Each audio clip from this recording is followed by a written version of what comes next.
Di sini saya akan menyampaikan beberapa tips untuk mencegah kram pada saat tidur. Pertama adalah pastikan bahwa sebelum tidur kita telah melakukan peregangan pada otot, seperti misalnya menggerakkan beberapa area tubuh tertentu, kemudian bisa juga dilakukan mandi air hangat sebelum waktu tidur. Kemudian bisa juga dikompres pada area tertentu pada bagian tubuh kita untuk menghilangi ataupun mencegah kram. Selanjutnya, apabila kram terjadi muncul, bisa dilakukan pemijatan halus pada area yang mengalami kram. Terakhir, apabila kram sangat mengganggu, bisa dengan menggunakan obat penghilang rasa sakit ataupun anti nyeri.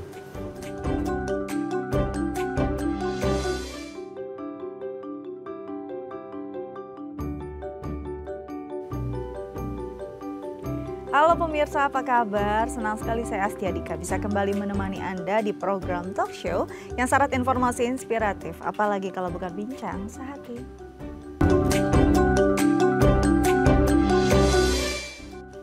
Pemirsa, bincang sehati, pernah tidak Anda merasakan anggota tubuh Anda seperti kaki atau tangan tuh sulit untuk digerakkan, seperti ada yang tertahan dan tertarik. Nah, ini biasa kita kenal secara awam adalah kram. Apa sih kram? Nah, yang paling sering terjadi juga adalah ketika tidur di malam hari. Ini ganggu sekali ya.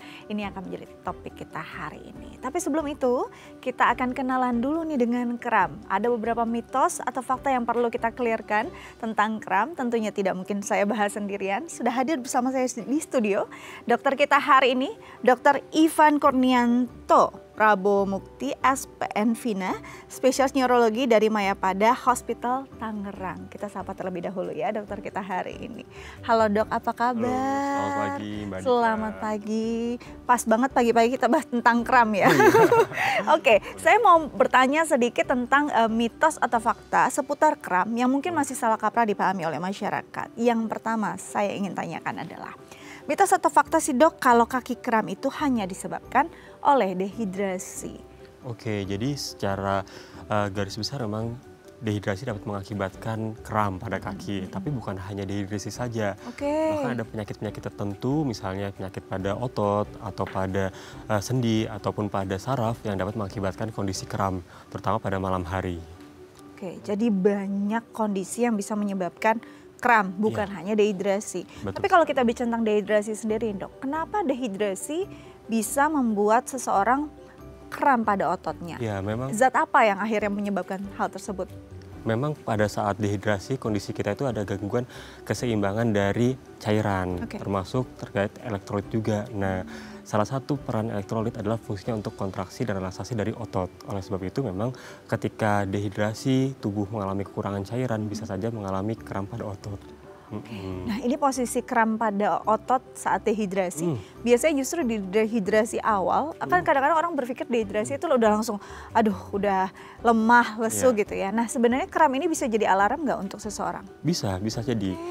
Karena memang secara garis besar tubuh kita itu hampir 90% terkomposisi oleh cairan dalam darah. Sehingga ketika kita kurang cairan, elektrolit terganggu, tanda awalnya adalah kram pada otot bisa. Jadi kalau memang runutannya peristiwanya kayak kita kurang hidrasi, terus tiba-tiba ada kejang-kejang otot ini ya, kram-kram otot, bisa jadi sebagai alarm ya, untuk bisa paling tidak jangan sampai ke dehidrasi parah, bisa mulai mengisi cairan pada tubuhnya. Oke, jadi bukan hanya tentang dehidrasi yang bisa menyebabkan kram, nanti kita bahas apa aja penyebabnya ya dok ya. Oke, selanjutnya, mitos atau fakta kalau peregangan sebelum tidur dapat mencegah kram kaki. Ini pas banget sama topik utama kita. Apa iya kita perlu ada peregangan sebelum tidur agar mencegah terjadinya kram saat tidur dok? Iya, mungkin setelah aktivitas seharian, kemudian kita jalan jauh atau mungkin duduk lama, memang kita perlu yang namanya peregangan atau stretching dulu sebelum kita beristirahat. Fungsinya apa? Fungsinya untuk relaksasi dari otot. Ketika kita melakukan peregangan, terjadi pembuluh darah kita melebar atau vasodilatasi. Oleh sebab itu, aliran darah lebih lancar ke otot, sehingga untuk otot menjadi lebih sehat ataupun terhindar dari kram pada saat kita istirahat gitu. Ternyata penting banget ya. Jadi kadang-kadang kita berpikir kalau mau menuju relaksasi ya udah rebahan aja langsung ya. Padahal ada proses yang bisa membuat relaksasi itu lebih berkualitas. Nah, kira-kira stretchingnya seperti apa nanti kita bahas sebelum tidur. Oke, selanjutnya adalah mitos atau fakta dok kalau kaki kram itu disebabkan kurang kalsium. Kayaknya kalau ada bicara tentang suatu hal yang sifatnya di bagian-bagian organ kita yang panjang-panjang tuh langsung berpikir tulang, kalsium gitu kan. Nah, apakah ada kaitannya juga dengan kram? Iya, memang salah satu peranan kalsium adalah fungsinya untuk menjaga kontraksi otot. Jadi ketika dia mengalami gangguan keseimbangan pada kalsium, bisa saja mengalami gangguan juga kontraksi pada otot. Jadi lebih sering kontraksi sehingga muncullah kram. Oleh sebab itu kurangnya kalsium bisa jadi salah satu tanda dari kram itu sendiri. Jadi nggak cuma kalsium tuh sahabatan atau support buat tulang aja ya, untuk otot juga ada fungsinya. Dan kalau kita kekurangan ternyata bisa juga menyebabkan ada ketegangan di sana ya. Betul sekali. Oke, sudah terjawab. Selanjutnya adalah mitos atau fakta dok kalau diabetes dapat memicu kram kaki. Benar atau enggak? Oke. Salah satu penyebab diabetes, salah satu penyebab kram adalah diabetes itu bisa. Jadi memang ketika gula itu menjadi tinggi dalam tubuh, dia mengakibatkan adanya komplikasi. Nah, salah satunya komplikasi pada pembuluh darah dan saraf. Ketika pembuluh darah dan saraf itu terganggu, dapat mengakibatkan tadi fungsi otot pun terganggu. Jadi untuk kram akan lebih sering muncul gitu, bisa jadi. Ini kalau untuk orang yang diabetes sendiri biasanya kramnya itu akan muncul di fase-fase apa dok? Biasanya memang dia akibat karena adanya gula darah yang tinggi. Oh, di saat tinggi justru. Ada namanya komplikasi angiopati. Nah, itu pembuluh darah yang di ujung-ujung atau saraf yang di ujung-ujung itu terganggu sehingga muncullah selain kram bisa juga rasa kayak kesemutan ataupun nyeri seperti itu. Yang biasanya terjadi pada saat malam hari. Sama juga ya, Sama biasanya juga. diserang di saat malam hari. Oke, ini bentuk kita yang mungkin punya tantangan terhadap diabetes perlu jadi waspada juga untuk kondisi-kondisi kram ini ya. Oke, selanjutnya dok, mitos atau fakta kalau beberapa obat-obatan bisa menyebabkan kram kaki. Kalau iya obat-obat apa tuh dok? Oh iya, memang sampai saat ini juga penelitiannya masih banyak ya. Ada beberapa pengobatan-pengobatan atau obat-obatan yang biasa kita konsumsi tanpa kita sadari, hal tersebut mengakibatkan otot menjadi kram. Salah satunya yang paling sering mungkin yang akrab dengan kehidupan kita sehari-hari adalah anti peradangan atau steroid. Nah, itu juga bisa bikin adanya rasa kram apabila diminum dalam jangka waktu panjang dengan dosis yang tidak sesuai. Kemudian juga obat diuretik atau bisa dibilang yang anti bengkak ya. Pada kondisi-kondisi tertentu memang dia bisa bikin kram apabila dosisnya tidak sesuai seperti itu. Jadi memang kita harus tahu juga ya kondisinya seperti apa, obat-obatan yang kita konsumsi apa, dan bisa memungkinkan terjadinya kram, bahkan mungkin cedera jadinya ya dok ya kalau misalnya kram terus-menerus. Oke, sudah terjawab, nanti kita akan bahas lebih dalam lagi di segmen berikutnya ya dok ya. Oke, baik. Pemirsa jangan kemana-mana, tetap bersama kami di Bincang Sehati.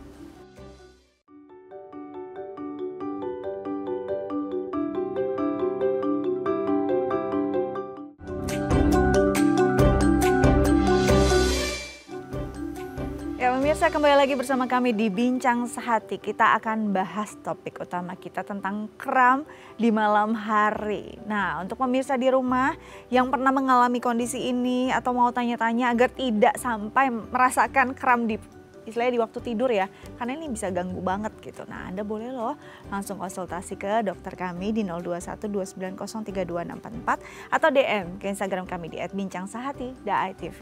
Kita lanjut lagi dengan dokter kita hari ini, Dr. Ivan Kurnianto Prabowo Mukti SPN Vina, spesialis neurologi dari Mayapada Hospital Tangerang. Nah, kalau kita bicara tentang kram, kadang-kadang kita cuma tahu rasanya seperti itu, tapi nggak tahu kram itu sebenarnya proses atau kejadian seperti apa, peristiwa seperti apa yang terjadi pada organ tubuh kita dok? Oke, kram itu memang penyebab utamanya adalah masalahnya pada otot. Dengan secara definisi dia diakibatkan karena ada gangguan kontraksi pada otot sehingga muncul rasa nyeri. Nah, sebenarnya kalau definisi nyeri sendiri itu merupakan pengalaman sensorik yang tidak menyenangkan dan sifatnya subjektif. Jadi kita tidak bisa bilang bahwa ini nyerinya nggak terlalu parah kok kalau kram itu.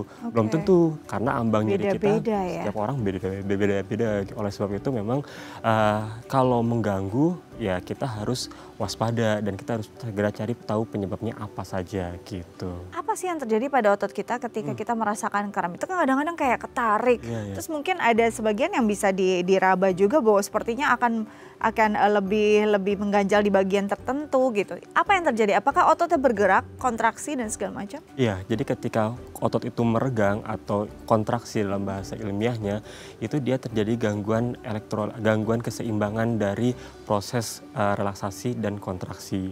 Sehingga dia masa-masa atau serabut-serabut ototnya menjadi lebih padat. Yes. Nah, ketika serabut otot itu memadat, ada beberapa area yang mengalami penjepitan, baik itu dari pembuluh darah ataupun saraf yang ada di sekitar otot, sehingga muncul rasa nyeri tersebut gitu. Oke, jadi nyerinya tersebut bukan dari si otot, tapi karena otot ada istilahnya ada pengerasan gitu ya dok ya, penebalan dan ada kontraksi, ini menjepit berbagai aliran darah, saraf. Nah, nyerinya dari situ. Iya, betul sekali. Oke. Ini kalau dari otot-otot yang ada di seluruh tubuh kita kan melapisi tubuh kita juga kan. Otot mana yang memang paling potensial untuk terkena atau terserang kram?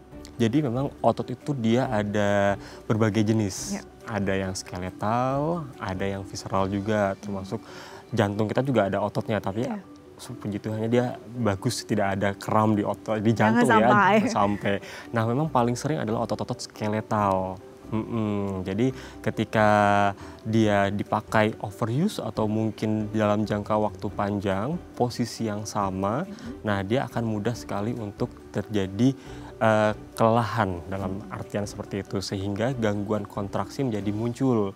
Ketika gangguan kontraksi itu muncul, dia mungkin saja kram seperti itu. Otot skeletal tuh kalau secara awam bisa kita pahami itu ada di mana sih dok? Bisa ada di kaki, bisa ada di daerah bagian punggung bawah sampai ke arah bokong, ataupun di daerah punggung atas sampai ke bagian leher dan pundak.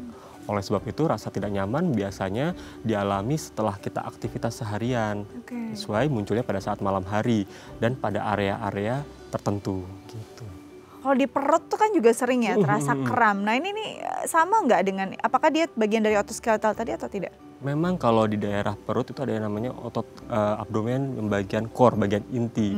Tapi dia juga di dalamnya ada organ-organ dalam seperti usus, kemudian lambung, ada ototnya juga. Tapi memang dia kalaupun seandainya kram berarti ada mengindikasikan suatu penyakit yang lebih serius. Oleh sebab itu kalau kram pada abdomen atau pada bagian perut jangan dianggap sebagai suatu hal yang sederhana. Justru posisi, kalau orang kan posisi menunjukkan prestasi, ini posisi menunjukkan masalahnya ya. Betul sekali. Jadi ketika ini posisinya ada di perut, ada organ-organ vital di sana, perlu diwaspadai lebih lagi. Karena bayangkan saja posisi di kaki aja ini kita juga nggak bisa abai gitu kan. Oke, yang paling sering itu kan di kaki ya dok ya. Nah, apakah kram itu terjadi karena terlalu banyak aktivitas mungkin di waktu sebelumnya, atau bisa juga loh terjadi untuk orang-orang yang memang kaum rebahan nggak pernah aktivitas? Gimana nih dok? Ya, jadi memang pertama setelah aktivitas kita seharian over atau berlebih pada satu posisi tertentu, jadi otot itu tidak relaksasi kontraksi, tapi kontraksi terus-terusan. Nah, itu dapat mengakibatkan adanya muncul kram. Contohnya pada saat kita berdiri lama, otot bagian betis kita itu akan lebih memendek atau disebut sebagai kontraksi, sehingga dia lebih mudah untuk kram atau cedera setelah dipakai. Tapi juga pada orang-orang kaum rebahan ya, itu bisa saja ketika dia memulai untuk pergerakan tanpa adanya suatu pemanasan pada ototnya menjadi kaget. Nah, itu yang kadang-kadang jadi spasme atau kontraksi yang sifatnya hilang timbul. Jadi kayak seperti kedutan, seperti itu bisa.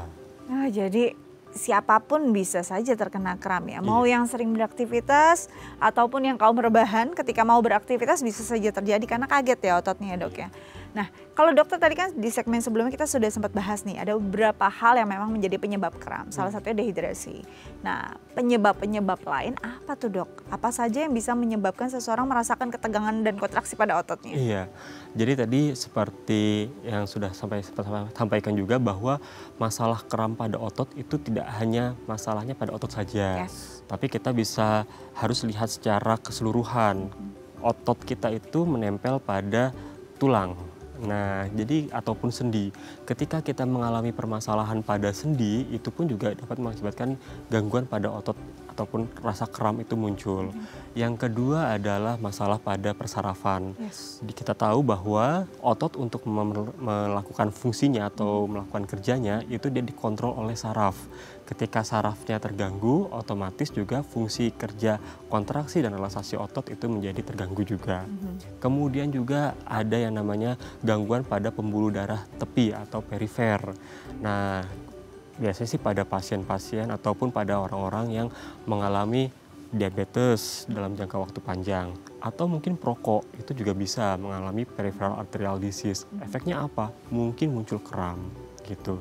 Terus pada berbicara kita kram pada kaki, bisa saja pasien tersebut ataupun orang tersebut mengalami masalah bukan pada kakinya, tapi justru pada saraf tulang belakangnya atau yang bisa disebut sebagai saraf kejepit mungkin kita tahu. Iya, itu Jadi juga orang bisa yang punya bikin. saraf kejepit itu juga potensial Bisa. mengalami kram di beberapa bagian ya yang memang dilaluinya ya. Iya, yang dipersarafinya. Kemudian juga sampai yang mungkin kita agak lebih abai adalah gangguan tidur. Nah, ada yang gangguan tidur disebut sebagai restless leg syndrome. Itu dia juga salah satu gejalanya adalah rasa kram atau keinginan untuk menggerakkan kaki sebelum istirahat. Oleh sebab itu biasanya ada gangguan tuh dengan tidurnya, tidur menjadi terganggu. Kemudian bangun tidur menjadi tidak segar, akibatnya apa? Produktivitas akan menurun karena rasa mengantuk setiap hari gitu. Ini di bawah alam sadar kita ya dok, kaki ini bergeraknya. Iya, jadi di rasa keinginan itu semakin muncul ketika ingin tidur. Salah satu penyebabnya adalah kurangnya zat besi atau Fe, itu juga bisa. Ini jadi satu kayak kebiasaan gitu ya, edik terhadap sesuatu ternyata bisa kalau dirunut lagi bisa disebabkan oleh hal-hal yang mungkin tadi kurang zat besi, mungkin juga dehidrasi dan segala macam, ini bisa menyebabkan hal tersebut. Beda nggak sih kramnya? Karena misalnya gini, kram itu akan berbeda kondisinya tergantung penyebabnya. Misalnya dengan dehidrasi, ini kan kramnya memang karena elektrolitnya kurang. Biasanya bagian apa yang jadi ciri khas ketika orang dehidrasi dan mengalami kram? Oke, kalau pada pasien-pasien ataupun orang-orang dengan dehidrasi memang otot-otot yang besar yang sering bikin kram dan biasanya dia sifatnya adalah keseluruhan ya, kanan dan kiri. Tapi ketika dia kramnya pada satu sisi saja, nah itu harus diperhatikan. Apalagi ditambah dengan adanya gangguan pada sensorik atau rasa perabaan. Misalnya kok jadi ada kesemutan ditambah dengan rasa baal. Nah, itu berarti tanda warning untuk kesehatan saraf kita gitu. Atau mungkin kram yang terjadi pada saat kita beraktivitas, misalnya dipakai buat jalan jauh, kok dia makin tambah sakit atau tambah tegang. Kemudian juga ada perubahan warna kulit. Nah, hati-hati pada sistem peredaran darah perifer kita gitu, atau yang disebut sebagai takutnya masalah di claudication. pembuluh darahnya Iya, ya dok ya. Ini kan kadang-kadang ada posisi-posisi tertentu yang bisa menyebabkan seseorang terjadi kram. Ini pure karena posisi atau sebenarnya memang orang tersebut sudah ada gangguan untuk zat tertentu atau masalah yang lain. Misalkan posisi menunduk seperti ini kadang-kadang tiba-tiba kayak naik gitu kan. Atau mungkin kaki kita jinjit atau apa. Ini kan karena posisi kita pikir. Apakah memang karena ergonomisnya saja atau mungkin ada hal lain? Iya, memang kalau untuk posisi tadi ketika kita secara alami tubuh kita itu harus bergerak. Karena otot itu harus digerakkan keseimbangan antara kontraksi dan relaksasi. Ketika satu posisi mewajibkan otot kita kontraksi dalam jangka waktu panjang, nah itu yang jadi masalah, sering bikin terasa kram atau kaku. Tapi biasanya dia sifatnya intermittent atau sementara. Ketika kita lakukan peregangan yang sifatnya pengembalian atau relaksasi dari otot tersebut, otot akan menjadi lebih relaks lagi dan kram pun akan hilang. Tapi hati-hati ketika dia berkepanjangan ataupun berulang. Yang biasanya mungkin kita bisa berjalan kurang lebih 100 meter, kok ini baru 10 meter aja sudah mengalami kram. Nah, itu harus diwaspadai. Nah, ini kadang-kadang kram tuh nggak cuma sekedar serangan ya, serangan aja terus bisa diredakan, bisa juga meninggalkan yang namanya rasa nyeri pasca kram. Itu apa yang terjadi? Apakah ada yang salah ketika kita lagi mau meredakan, meregangkan kembali, itu jadi ada yang salah, mungkin ototnya jadi cedera atau seperti apa dok sebenarnya? Benar sekali. Jadi ketika kita kram, otot itu kontraksi. Ketika kita salah posisi pada pengembaliannya atau relaksasinya, dia bisa saja terjadi stres atau ototnya mengalami cedera. Nah, cedera itu yang mengakibatkan rasanya sakit ketika setelah kram itu muncul. Oleh sebab itu memang pertama adalah kita lihat dulu penyebabnya apa, kemudian kita lakukan untuk pertolongan pertama, gerakan yang relaksasinya seperti apa yang benar. Betul. Kemudian yang ketiga adalah apabila nyeri boleh minum anti nyeri, tapi memang harus sesuai dengan dosis. Dok, kalau kita bicara tentang kram ini kan masanya ada di otot. Otot kan juga ada istilahnya masa usianya ya, makin sering digunakan dengan pola hidupnya itu sudah terekam. Bahkan ada yang bilang otot punya memori sendiri gitu kan. Nah ini apakah orang-orang yang memang dengan gender tertentu, usia tertentu akan lebih potensial atau nggak menutup kemungkinan anak-anak pun bisa merasakan hal tersebut? Iya, jadi memang seiring berjalannya waktu, bertambahnya usia, ada yang namanya ya kesehatan organ tubuh kita itu ada batasnya, tapi tetap bisa dilatih untuk secara maksimal. Seiring berjalannya waktu pasti fungsi akan menurun. Tapi hati-hati ketika pada usia anak sering mengalami kram, karena ada beberapa penyakit otot yang sifatnya bawaan, itu dapat mengakibatkan gejala kram seperti itu. Gitu. Bukan hanya otot saja ya, tapi kelainan atau masalah di sistem saraf pusat yang sifatnya dia kongenital atau genetik itu juga bisa mengakibatkan terjadinya kram. Jadi bisa diturunkan? Bisa kalau untuk yang sifatnya kongenital.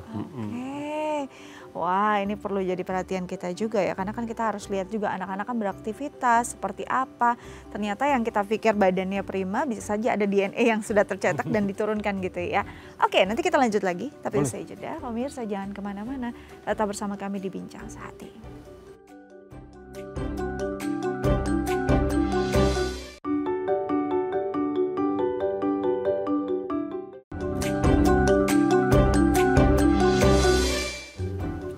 Baik pemirsa, kembali lagi bersama kami di Bincang Sehati, masih dengan pembahasan kita yaitu kram di malam hari.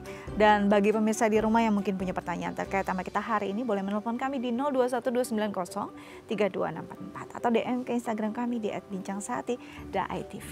Kita lanjut dengan Dr. Ivan Kurnianto Prabowo Mukti SPN Vina, spesialis neurologi dari Mayapada Hospital Tangerang. Oke, sekarang kita masuk pada kram di saat tidur. Ini ada beberapa hal yang mungkin masih salah orang berpikir. Ada juga yang kita ketika lagi tidur seakan-akan jatuh gitu ya. Orang berpikir tuh ada yang itu kram.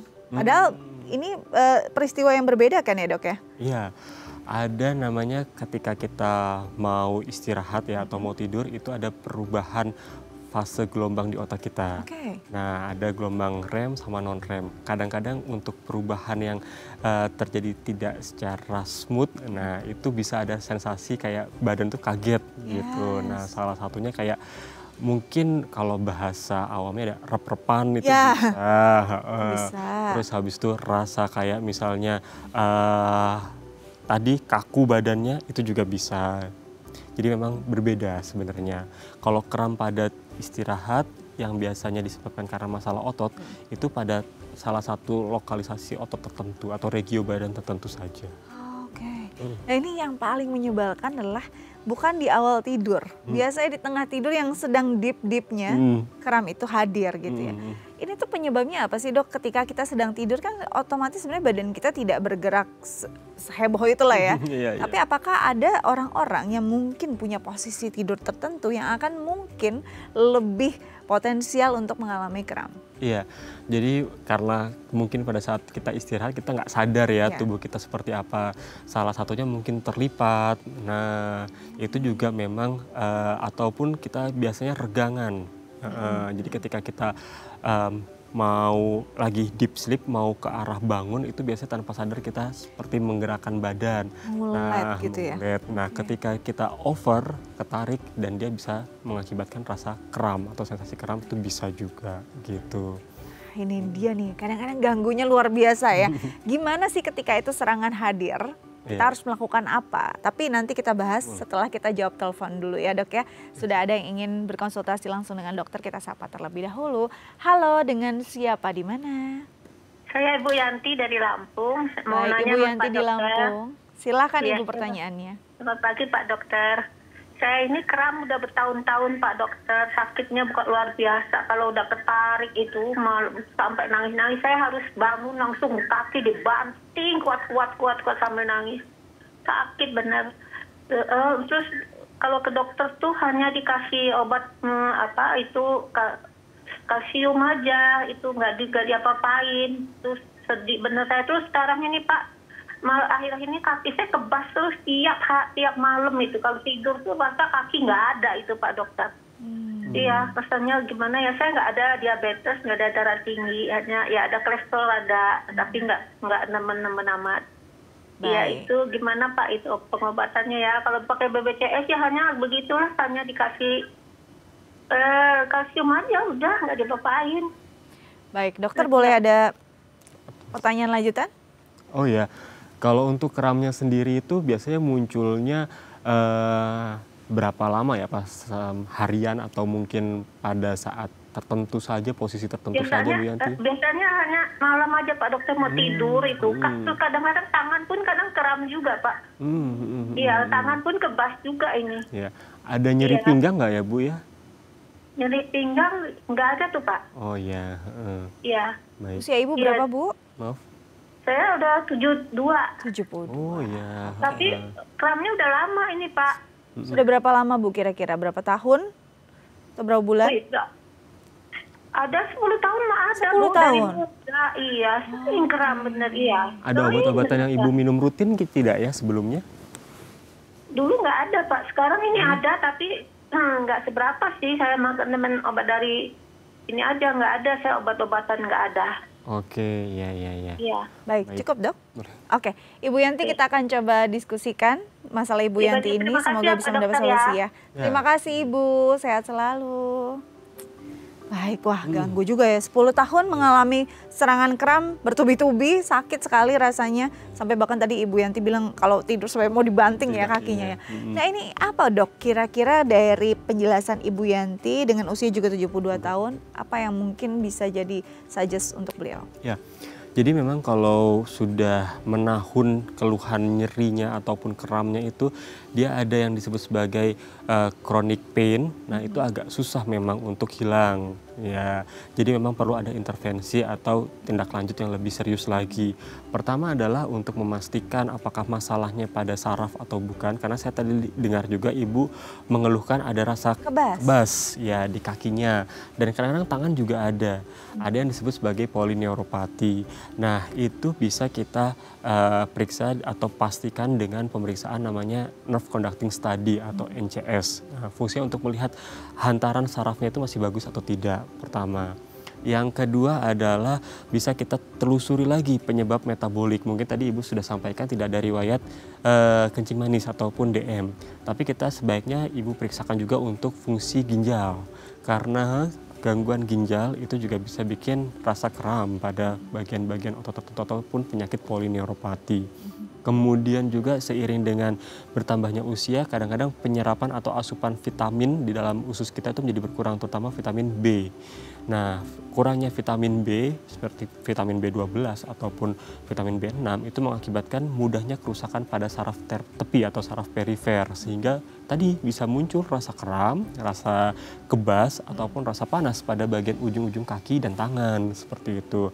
Dan sebaiknya karena faktor dilihat juga Ibu Yanti itu sudah cukup senior ya, tapi saya rasa Ibu Yanti tetap sehat ya, 72 tahun, luar biasa sekali. Nah, memang harus ada latihan ataupun peregangan sebelum istirahat dengan posisi-posisi tubuh direlaksasikan ketika tidur. Misalnya gimana? Kakinya sebaiknya itu di bagian lutut ditekuk dan diganjal pakai bantal atau guling, jadi tidak lurus tidurnya. Ketika kita lurus memang dia lebih mudah untuk rasa kram di bagian belakang lutut. Kemudian juga tidak ada salahnya untuk memeriksakan terkait dengan sendinya, terutama sendi lutut, sendi engkel, dan kepadatan dari tulangnya gitu. Karena memang otot ini kan kerjasama dengan berbagai organ lain gitu ya. Setuju Ketika ada masalah di otot mungkin juga bisa disebabkan runutan utamanya tuh ada di hal-hal yang lain gitu ya. Mungkin Ibu Yanti boleh langsung berkonsultasi lagi ya dengan dokter terdekat yang memang spesialis di bidang tersebut agar mendapatkan kondisi yang lebih baik lagi, karena kasihan juga ya untuk tiap malam merasakan kondisi demikian selama 10 tahun bahkan. Nah, ini yang ingin saya tanyakan, peregangan sebelum tidur. Dok, aduh dok, nggak ada waktu dok kadang-kadang. Berapa lama sih kita butuh peregangan sebelum tidur? Saya udah ngantuk gitu, mungkin kan orang udah lelah gitu ya. Berapa lama perlu peregangan sebelum tidur? Sebenarnya untuk berapa lamanya nggak perlu lama-lama. Sebentar Cukup, bisa ya? Iya, cukup antara 3-5 menit saja bisa sebelum tidur, dan itu dilakukan di kamar atau di atas kasur bisa. Jadi kita istilahnya persiapkan tubuh kita untuk benar-benar istirahat. Walaupun kadang-kadang memang dok nggak sempet nih, atau mungkin dok karena saking sibuknya mau istirahat pun juga masih megang HP sampai ketiduran. Nah, kadang-kadang memang hal tersebut ya tadi, ketika tubuh kita tidak siap untuk istirahat setelah dipakai seharian, muncullah rasa kurang nyaman pada saat tidur. Bahkan terkaget-kaget ya tidurnya ini ya, nggak smooth gitu. Nah, apa yang dilakukan 5-10 menit peregangan sebelum tidur, nanti kita bahas ya dok ya. Saya jeda. Jangan kemana-mana, yang mau tips dari dokter kita tetap di depan layar TV Anda. Kami akan kembali usai jeda. Tetap di Bincang Sehati.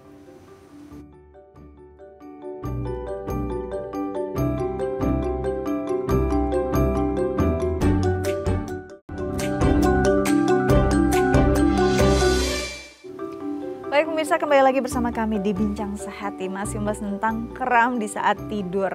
Nah, bagi pemirsa di rumah masih bisa berkonsultasi dengan dokter kami hari ini di 0212903264 atau DM ke Instagram kami di @bincangsehati.itv. Kita lanjut lagi dengan dokter kita hari ini, Dr. Ivan Kurnianto Prabowo Mukti SPN Vina, spesialis neurologi dari Mayapada Hospital Tangerang. Oke, tadi kita terputus pada apa yang harus dilakukan di 10 menit atau 5 menit lah ya, paling singkat 5 menit, yaitu peregangan sebelum tidur. Apa aja dok gerakan yang bisa dilakukan? Iya, mungkin sebelum kita masuk ke gerakan, ada yang namanya, karena memang sering kram ini mengganggu sekali tidur ya, jadi berhubungan dengan kualitas tidur kita.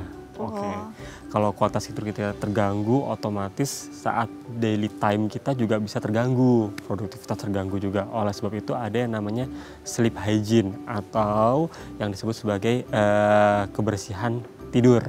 Fungsinya apa? Fungsinya tadi untuk menjaga kualitas tidur kita. Itu bisa kita lakukan atau kita terapkan untuk mengurangi rasa tidak nyaman ataupun kram sebelum kita tidur. Nah, pertama adalah mungkin kalau kita sudah seharian beraktivitas, kemudian sering merasakan capek di badan, bisa kita mandi air hangat dulu saat malam hari. Kemudian juga setelah itu bisa area tubuh tertentu kita kompres pakai air hangat. Kemudian kalau bisa makan itu jangan mendekati waktu tidur, terutama makan berat. Ya, minimal 3 jam lah, maksimal 3 jam sebelum waktu tidur. Kemudian juga bisa kita lakukan gerakan-gerakan tertentu. Nah, gerakan tertentu yang paling sering adalah pada bagian kaki dan bagian bokong atau paha luar.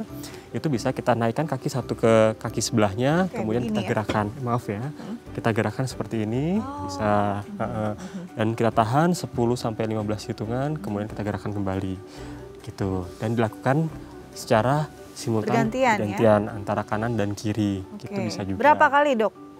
Kalau untuk ini antara 10-15 kali, kemudian ditahan 10-15 kali hitungan, itu bisa juga. Dan dilakukan antara 3-5 menit bisa. Kemudian posisi tidur tadi yang sudah sempat saya sampaikan juga, sebaiknya tidur kakinya tidak lurus, tapi sedikit ditekuk, di bawah lutut boleh diberikan ganjalan bantal atau guling, gitu. Fungsinya agar lebih rileks bagian betis dan bagian forearm atau bagian otot paha bagian belakang gitu. Nah, kalau orang yang style tidurnya tuh miring, nah gimana nih dok? Apa yang bisa dilakukan? Apakah perlu ada, katanya ada yang bilang bahwa perlu ada guling atau sesuatu yang bisa menahan paling tidak kerja ototnya tuh nggak terlalu berat ketika tidur. Itu apakah benar? Memang bisa dengan sanggahan ya, pada beberapa area fungsinya untuk penopang gitu, bisa dengan guling seperti memeluk guling. fungsinya untuk bisa lebih relaksasi bisa juga gitu. Tapi kalau misalnya terganggu sekali ya mau nggak mau memang ada beberapa medikasi yang fungsinya untuk mencegah. Bisa dengan menggunakan suplemen kalsium, bisa juga menggunakan suplemen magnesium, atau mungkin sekarang ada beberapa oil ya yang sifat atau spray itu juga bisa yang mengandung kadar magnesium ataupun kalsium. Oke, jadi memang perlu ya effort ya. Yes. Nggak bisa juga kalau apalagi kita tahu kita punya tantangan tersebut ketika tidur, daripada tidur kita terganggu nggak apa-apa loh. Menyisihkan waktu 10 menit sebelum tidur dibandingkan scroll handphone ya dok ya. Iya. Nah ini bisa dilakukan dan juga mungkin bisa memulai sebelum masuk ke area tidur kita mandi dengan air hangat. Itu akan istilahnya membantu relaksasi tubuh kita. Sebelum lanjut ada pertanyaan dari pemirsa lewat DM Instagram, saya bacakan ya dok ya. Boleh. Pertanyaannya, dok, kakek saya asam uratnya tinggi dan sering mengeluhkan kakinya nyeri dan kram. Bagaimana ya dok cara untuk mengatasi nyeri dan kram kakinya? Apakah asam urat tinggi menyebabkan kram kaki? Nah ini dari Mbak Bella, @Bella dan mengirimkan pertanyaan lewat Instagram. Nah, dia sangat sayang dengan kakeknya karena kakeknya punya asam urat tinggi, sering mengeluhkan kram. Nah ada nggak korelasi asam urat dengan kram dan bagaimana mengatasinya? Sebenarnya kalau untuk asam urat langsung ke bagian otot ataupun kram itu belum ada studi yang lebih lanjut. Tapi Dia lebih ke memang, nyeri ya? Iya, memang dari asam urat atau yang dibilang sebagai hiperuresemia ini akan mengganggu dari sendi. Nah oleh sebab itu ketika ada yang gejala-gejala asam uratnya tinggi biasanya dia ada artritis atau peradangan sendi. Contohnya adalah yang biasa memang paling sering pada bagian kaki. Seperti pada bagian ibu jari, jempol itu bisa nyeri, bengkak, merah. Kemudian pada pergelangan kaki juga gitu. Atau pada area sendi lutut walaupun memang jarang tapi bisa juga. Nah ketika meradang ataupun mengalami masalah pada sendinya, otomatis tempat menempel otot itu adalah di sendi. Nah, hal tersebut juga bisa menjadi trigger atau masalah gitu untuk kakinya menjadi lebih sering rasa nyeri ataupun kram. Kemudian yang kedua, hati-hati kadang-kadang kalau pas lagi mungkin kita, oh ini kayaknya asam uratnya tinggi, kemudian ada bengkak merah. Tanpa kita sadari atau mungkin langsung kita minum obat asam urat. Nah itu ketika kita langsung minum obat asam urat bisa saja nyeri ataupun radangnya itu semakin parah gitu karena dia kristalnya pecah itu bisa. Oleh sebab itu sebaiknya tidak boleh minum obat secara sendiri ya, harus berobat ke dokter karena perlu ada terapi lainnya seperti itu. Misalnya dari setiap obat kan ada side effect-nya. Yes. Side effect ini harus benar-benar istilahnya diatur oleh spesialisnya ya dok ya. Jadi nggak akan ada apa ya side effect yang lebih parah dari penyakit utamanya malah ya nantinya. Oke, Mbak Bella boleh segera mungkin dicek kembali untuk kakeknya kira-kira formula apa atau terapi apa yang bisa digunakan agar ya tadi kondisi-kondisi kram ini bisa lebih mereda. Oke, kalau kita bicara tentang kram apalagi saat tidur nih dok, lagi bangun aja kondisi sadar mengembalikan kram itu susah gitu ya. Nah apalagi dalam kondisi yang setengah sadar, biasanya apa yang perlu kita lakukan? Pertolongan pertama ketika serangan kram itu hadir di saat tidur. Ya bisa kita lakukan untuk gerakannya adalah tidak melawan dari kram itu sendiri. Jadi biarkan dia rilis, kemudian sambil kita pijat bisa, sambil kita pegang itu bisa gitu ya. Kemudian juga tarik nafas dalam itu juga bisa lebih rileks lagi dan membuat oksigen kita lebih bagus karena bisa saja pada saat kita kram itu kondisi oksigen kita lagi turun gitu bisa juga. Nah kemudian ya selanjutnya boleh untuk menghindarkan kram pada saat tidur setelah posisi kram itu kita kompres pakai air hangat. Ini menarik ketika dokter bilang jangan melawan arah dari kram. Yang paling sering misalnya telapak kaki, kramnya begini ya. Kita lakukan jelek gitu kan. Nah ini kan akhirnya sakit nih.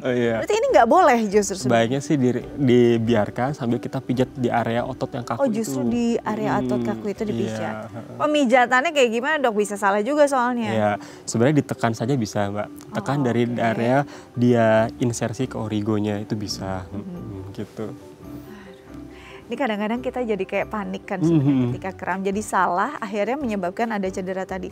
Ini yang perlu jadi perhatian. Kadang-kadang enggak, saya biasa kok kalau misalnya lawan arah, ya kalau misalnya kram saya lawan arah biar cepat gitu. Apa yang terjadi ketika kita melawan arah otot itu kontraksi? Kadang-kadang kalau seandainya dia gerakannya tidak tepat atau dia bergerak melawan kondisi yang dia sedang terjadi kram, itu bisa cedera. Cederanya semacam apa dok? Apakah hanya peradangan atau bisa sampai kenapa gitu? Oh ya, paling minimal adalah peradangan memang. Dan dia akan mengakibatkan nyeri yang agak panjang, mungkin di setelahnya bisa gitu ya. Ada beberapa kondisi juga, misalnya nih untuk mengurangi nyerinya ataupun otot yang gerenjel ya istilahnya ya. Ya gerenjel betul. Itu bisa kita lakukan dry needling bisa, itu bisa juga. Ataupun mungkin teknik akupuntur bisa juga. Beberapa memang medikasi ataupun pengobatan sekarang sudah semakin berkembang. Jadi optionnya juga semakin banyak. Jadi semakin banyak juga, apalagi kalau ini terus dan berulang, kayaknya udah perlu ada terapi tertentu, nggak bisa pijat-pijat atau betul. Iya, mengganggu tidur sehingga produktivitas pada saat daily time-nya terganggu. Itu udah pasti harus dilakukan terapi ataupun ya tadi medikasi yang lebih gitu. Terapinya apa saja nanti kita bahas, tapi usai jeda ya dok ya. Oke. Pemirsa jangan kemana-mana, tetap bersama kami di Bincang Sehati.